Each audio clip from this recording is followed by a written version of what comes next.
আমি চাই মানুষ আস্তে আস্তে আমাকে ভুলে যাক।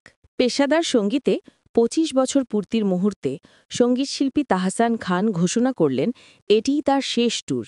নতুন গান, কনসার্ট সবকিছু থেকেই সরে দাঁড়ানোর সিদ্ধান্ত নিয়েছেন তিনি। গত রোববার সন্ধ্যায় মেলবোর্নের মঞ্চে ভক্তদের সামনে এ ঘোষণা দিয়ে যেন আবেগে ভাসিয়ে দিলেন সবাইকে। তাহসান খান বলেন, হ্যাঁ, এটাই শেষ কনসার্ট ট্যুর।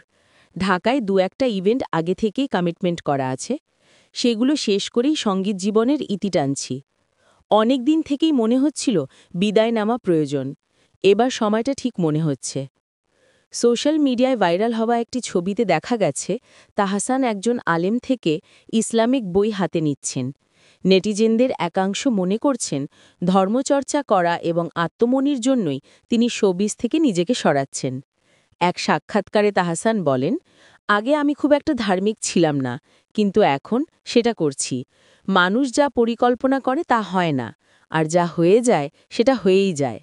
যত বয়স বাড়ছে তত অনুভব করছি আসলে আমি কিছুই জানি না।